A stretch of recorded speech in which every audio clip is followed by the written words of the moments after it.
नमस्कार, मैं हूं प्रीतम सिंह और आप देख रहे हैं मैक्स महाराष्ट्र हिंदी। इस समय सुबह का वक्त है और चर्चाएं बड़ी तेज है।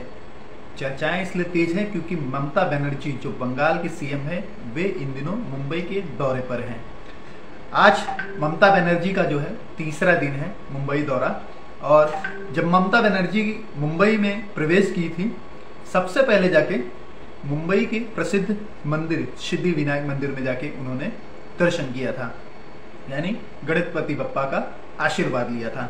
उसके अगले दिन जो है उन्होंने एक प्रेस कॉन्फ्रेंस का आयोजन किया था और प्रेस कॉन्फ्रेंस में जो है जमकर बीजेपी पर हमला बोला। उसके साथ ही एक नारा दिया, भारत मुक्त बीजेपी, यानी भारत मुक्त भाजपा भी जिसे कह सकते हैं आप। तो इस तरीके से उन्होंने शुरुआत की और तमाम जो पत्रकार और जानकार वहां पे जो एक्सपर्ट बैठे थे उन्होंने बारी बारी से ममता बनर्जी से सवाल पूछे, जिसके जवाब जो है ममता बनर्जी बारी बारी से उन्होंने दिया। इस सारे प्रेस कॉन्फ्रेंस में एक बात जो है नोटिस करने वाली थी कि ममता बनर्जी जो है लगातार नरेंद्र मोदी सरकार और बीजेपी और आरएसएस पर अपना जो हमला है वो लगातार हमला बोलते हुए नजर आ रही थी। लगातार उन्हें ताने या तंज कसते हुए नजर आ रही थी इसमें। और उस वक्त जो है प्रेस कॉन्फ्रेंस के मंच पर जो है मशहूर जो गीतकार हैं जावेद अख्तर ममता बनर्जी के साथ नजर आए थे। और ममता बनर्जी ने तमाम बातों पर जो है बातों पर तमाम जो सवाल थे उन सवालों पर ने अपनी बातें रखी, उन्होंने जवाब दिया। जो पत्रकार जिन्होंने सवाल किए थे उनका जवाब दिया और मोदी सरकार को लगातार घेरती हुई नजर आई। लगातार मोदी सरकार को उस प्रेस कॉन्फ्रेंस में तंज कसता हमला बोलना और साथ ही प्रोपेगेंडे जैसे शब्द यूज करती हुई नजर आई थी। आपको बता दें, ममता बनर्जी जो है मुंबई के 3 दिन दौरे पर हैं और आज उनका तीसरा दिन है। मुंबई में जब पहले दिन आई थी तो जैसे मैंने कहा कि सिद्धि विनायक का उन्होंने मंदिर में जाके दर्शन किया था। दूसरे दिन जो है ममता बनर्जी ने प्रेस कॉन्फ्रेंस कर बीजेपी पर हमला बोला था और उसी शाम जो है एनसीपी यानी राष्ट्रवादी कांग्रेस पार्टी के जो मुखिया हैं शरद पवार, उनसे भी मिलकर एक प्रेस कॉन्फ्रेंस के दौरान सारी चीजें कही थी, अपनी बातों को रखा था। तो ऐसे में यह भी देखा जा रहा है कि ममता बनर्जी देश भर में इन दिनों घूम घूम कर जो है नेतृत्व करती हुई दिख रही हैं और अपना जो एक संपर्क है वो तमाम जो राजनीतिक दल हैं उनसे बनाती हुई दिख रही हैं और कहीं ना कहीं भाजपा को जो है उखाड़ फेंकने की कोशिश हो रही है।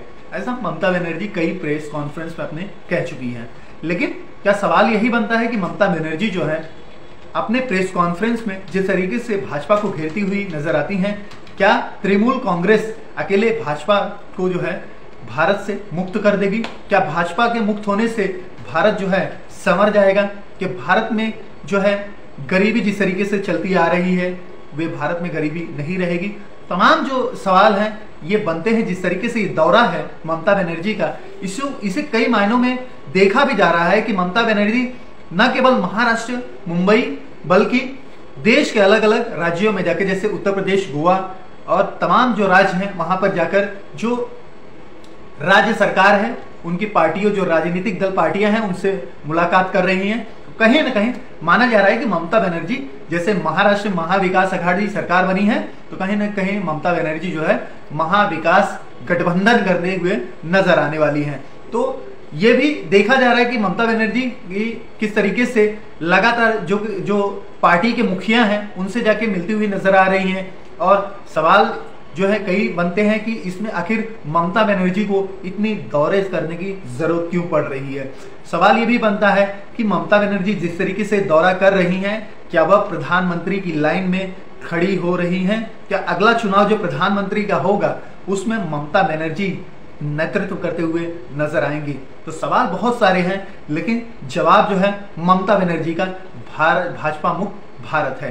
तो कहीं ना कहीं ममता बनर्जी ने जिस तरीके से ये नारे दिए हैं लगातार जो है उसके बाद से ही ममता बनर्जी पर जो ट्रोलर्स हैं, जो बीजेपी प्रशंसक हैं, उन्होंने ट्रोल करना शुरू कर दिया है। और जिस तरीके से ममता बनर्जी को ट्रोल किया जा रहा है, तमाम जो कई बीजेपी के नेता, जैसे कल डॉक्टर संजय पांडे जो मुंबई बीजेपी के नेता हैं मुंबई से, उन्होंने भी ममता बनर्जी के दौरे को जो है उन पर तंज कसते हुए दिखे थे और साथ में जो महाविकास आघाड़ी सरकार है यानी उद्धव सरकार, उन पर भी निशाना साधते हुए देखा गया, उन पर भी निशाना साधते हुए देखा गया था उनको। तो कहीं ना कहीं हिंदुत्व महाराष्ट्र में जिस तरीके से शिवसेना है, शिवसेना के एजेंडे को अगर बात करें तो हिंदुत्व का एजेंडा माना जाता है, लेकिन इन दिनों महाराष्ट्र में शिवसेना की सरकार और महाविकास आघाड़ी सरकार है, जिसमें महाराष्ट्र की शिवसेना सरकार जो है उद्धव ठाकरे उसका नेतृत्व कर रहे हैं, मुख्यमंत्री हैं। तो ऐसे में बहुत तरीके से देखा जाए, लेकिन सवाल यही बनता है कि जिस तरीके से ममता बनर्जी के दौर में जो है हिंदुओं को प्रताड़ित किया जाता था बंगाल में, क्या ममता बनर्जी उस पे गौर करेंगी? क्या ममता बनर्जी उस पर कोई एक्शन लेगी? जिस तरीके से बंगाल में हिंदुओं पर प्रताड़ित कर उन्हें परेशान किया जाता है, उनके घर हैं, उनके घर जो है उजाड़ दिए जाते हैं, उनके घर जला दिया। आपने ऐसे बहुत सारे वीडियो देखे होंगे सोशल मीडिया पे, बहुत सारे वीडियो आपने इंटरनेट पे देखे होंगे कि किस तरीके से बंगाल में आगजनी होती थी।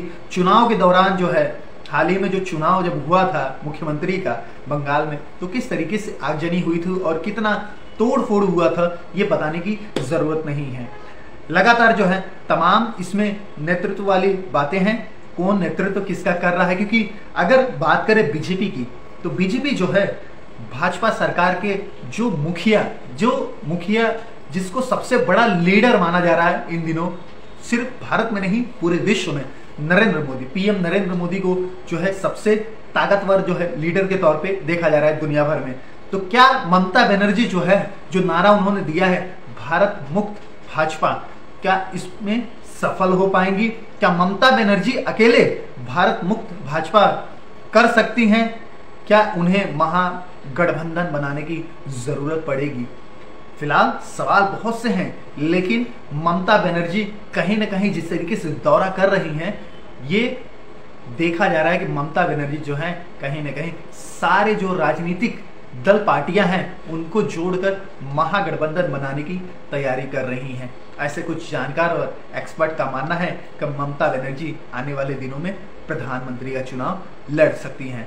चलिए आज के लिए बस इतना ही। ये बातें आपको वो गोदी मीडिया नहीं बताएगा, जो बातें आपको हम बताते हैं मैक्स महाराष्ट्र पे। आप यूं ही बने रहिए, लगातार हर अपडेट के लिए आपको टाइम टू टाइम हर अपडेट मिलते रहेंगे, क्योंकि यहाँ मिलती है आपको सच्ची खबरें। मैक्स महाराष्ट्र हिंदी के यूट्यूब चैनल और फेसबुक को फॉलो करना और सब्सक्राइब करना बिल्कुल मत भूलिएगा। अब मुझे दीजिए इजाजत, मैं हूं आपके साथ प्रीतम सिंह। तब तक के लिए नमस्कार।